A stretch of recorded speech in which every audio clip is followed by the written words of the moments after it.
My husband said it wasn't my house anymore. That's what she told me, standing in my foyer like she belonged there. Movers were already inside, carrying out pieces of my life, my furniture, my memories, while she calmly checked items off. A list like this had all been decided long before I arrived.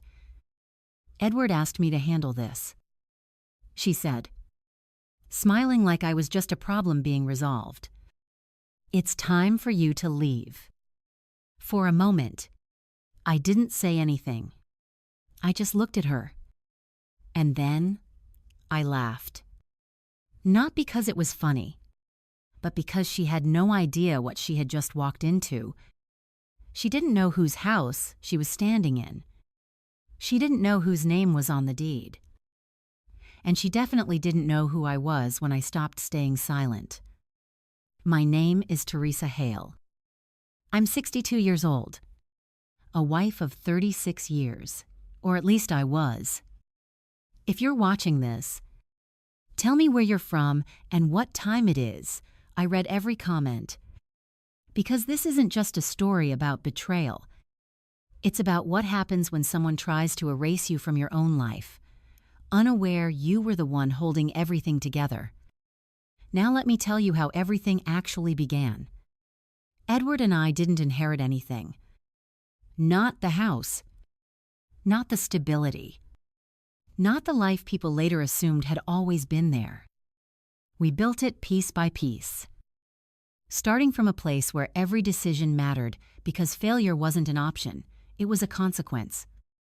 I worked while he studied, took extra shifts while he took risks, stood behind him when his first business nearly collapsed before it ever had a chance to succeed.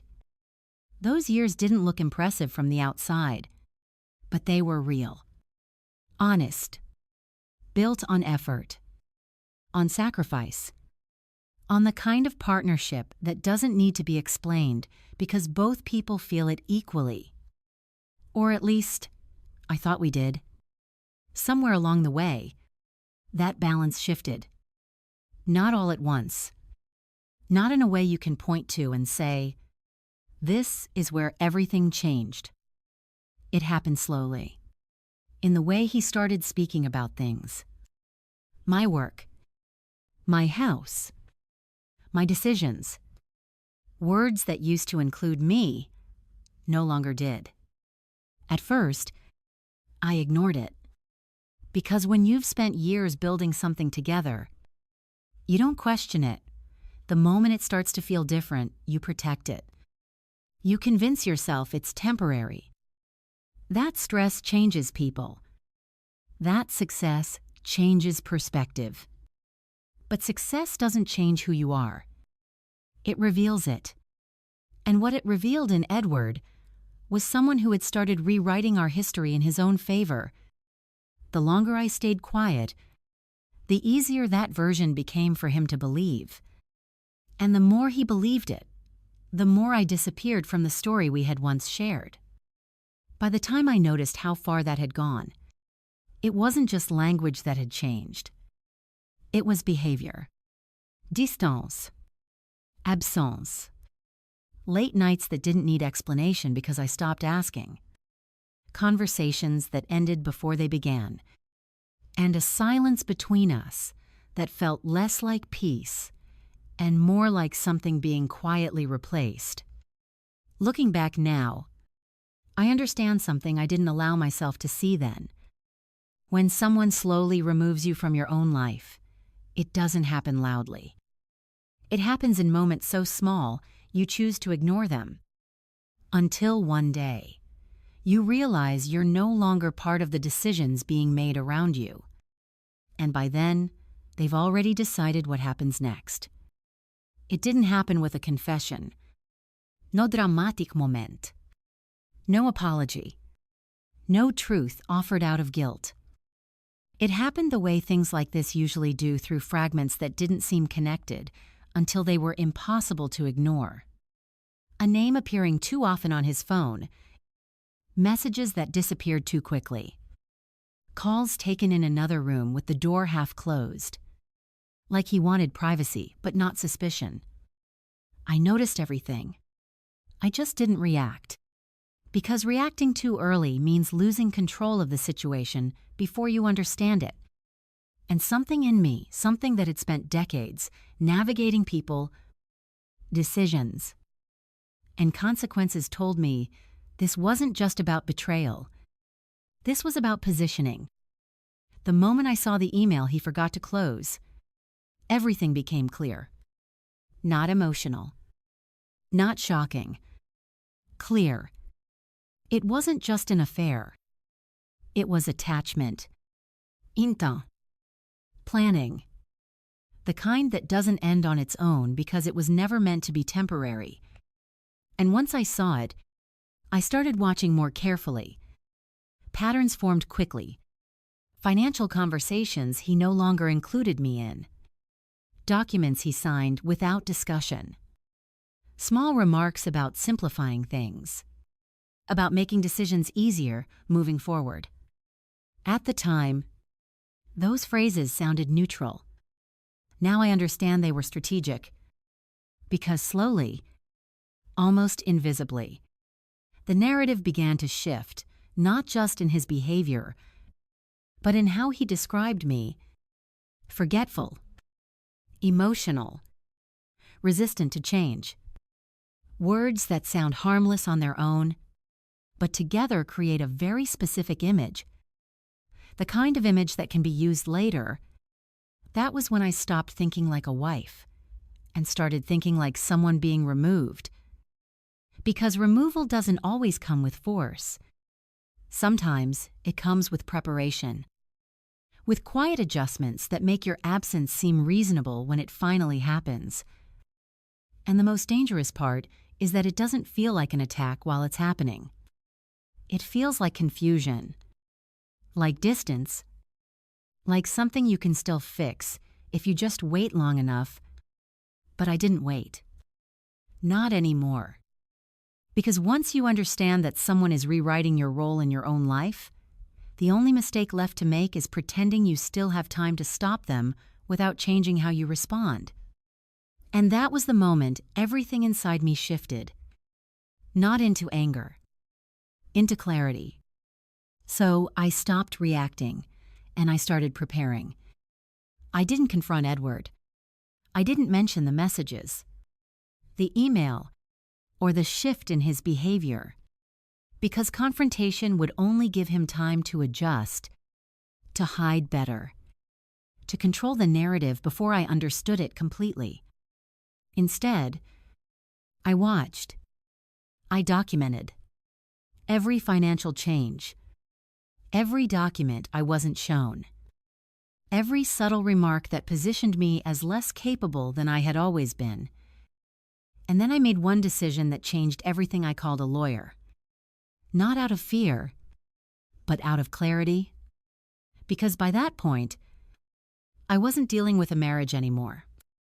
I was dealing with strategy.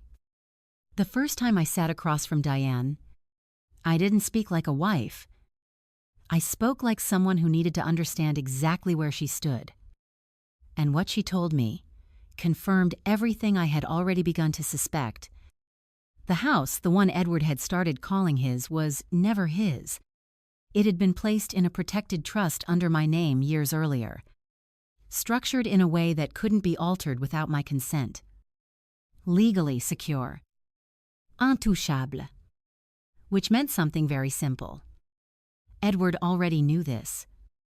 And if he knew that, then everything he had been doing wasn't about ownership. It was about control. About finding another way in. Creating doubt. Building a version of reality where I appeared unstable, emotional, incapable of managing things on my own. Because if that version became believable enough, legal control could follow, even without ownership. Sitting there, listening to Diane explain it, I didn't feel shocked. I felt something colder. Precision. Because for the first time, I wasn't trying to understand his behavior. I was seeing the full structure behind it. And once you see the structure, you stop being part of the story they're writing. You start writing your own. So when I walked into the house that afternoon and saw her standing there calm, composed, directing movers like she had authority, I didn't feel what she expected me to feel. No shock. No panic. Just recognition. This was the final step of something that had been building long before I allowed myself to name it. Lily turned to me with that same controlled smile and told me it was time to leave. That Edward had made the decision. That everything had already been arranged. She believed she was delivering an outcome. What she didn't understand was that she was revealing a plan. I let her speak. I let her finish. Because sometimes the most powerful position you can take is silence. Then I took out my phone and made one call. I didn't raise my voice. I didn't argue. I simply said, "We're ready." Diane's voice came through clearly. And within moments, everything in that room began to shift. Not because of emotion, but because of facts. She stated, calmly and precisely, that the property was held in a protected trust under my name, that no legal authority existed for anyone to remove me, and that any attempt to do so could carry serious consequences. The movers slowed, then stopped. Boxes were set down. The air changed in a way you could feel without anyone saying a word. Lily hesitated. Just for a second, but it was enough. Enough to break the certainty she had walked in with. Then Edward arrived. He tried to take control immediately. The way he always had measured tone. Confident posture. The same assumption that his version of reality would hold. But this time, it didn't. Because reality had already been established before he entered the room. When Diane made it clear that his name had never been on the deed, I watched his expression shift not into surprise, but into exposure. Lily turned to him. Confusion, replacing confidence. "You told me," she began, but didn't finish. She didn't need to. The truth was already there. And in that moment, everything they had built on assumption collapsed. Not loudly. Not dramatically. Completely. There was no screaming. No revenge. No dramatic ending. Just truth. And truth doesn't need to be loud to be powerful. Lily left first. Then the movers. Edward stayed a little longer, but not because he had anything left to say. Just because he didn't know how to leave without control. Eventually, he did. And the house was quiet again. Mine. The way it had always been. Money reveals who people really are. But power reveals something deeper, who they become when they think you've lost yours. I didn't destroy him. I didn't need to. I just stopped letting him define me. And once I did, everything he built on that illusion fell apart on its own. Truth has a way of revealing itself. Always. So tell me, if you were in my position, would you have walked away? Or done exactly what I did? If this story meant something to you, don't forget to like and subscribe. And remember, sometimes the strongest thing you can do is refuse to be erased.